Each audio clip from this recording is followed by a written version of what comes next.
And in a court of law with a jury of his peers, he was set free.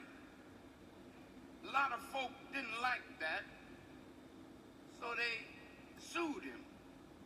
And he lost in court because even though he was not convicted of murder, they said he's responsible. White folk are rich and powerful, the rich and powerful, because black folk worked for 310 years as chattel slaves and got not one day's pay. I could call out the rich and the powerful whose riches have been gotten on our backs, but I'll save that for another time. The point is, the present generation of whites did not do this. But the present generation of whites are in their privileged position because of what a former generation of whites have done. Now the question is, a black agenda should be put before them, because if they don't accept the responsibility to clean up this problem, you don't have a lot of time to wait 40 more years for a benevolent white president or a benevolent black president. That day is over.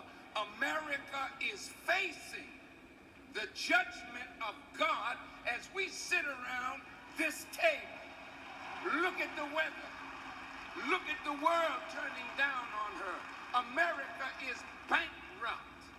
$13 trillion in debt. And if you figure Medicare and Medicaid, she's over $60 trillion in debt. She can never pay it.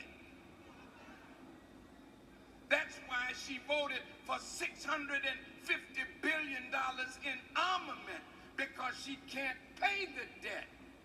But she can bully those whom she is in debt to with fear over her military prowess.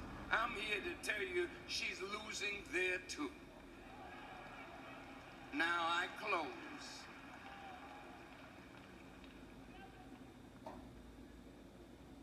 Our people need repair. We need repair from 310 years of chattel slavery, where black men were forced to be studs, to make black women pregnant, to make more slaves for the slave master. And that same unhealthy attitude of misusing our women and making babies that we have no desire to take care of is still with us. Willie Lynch,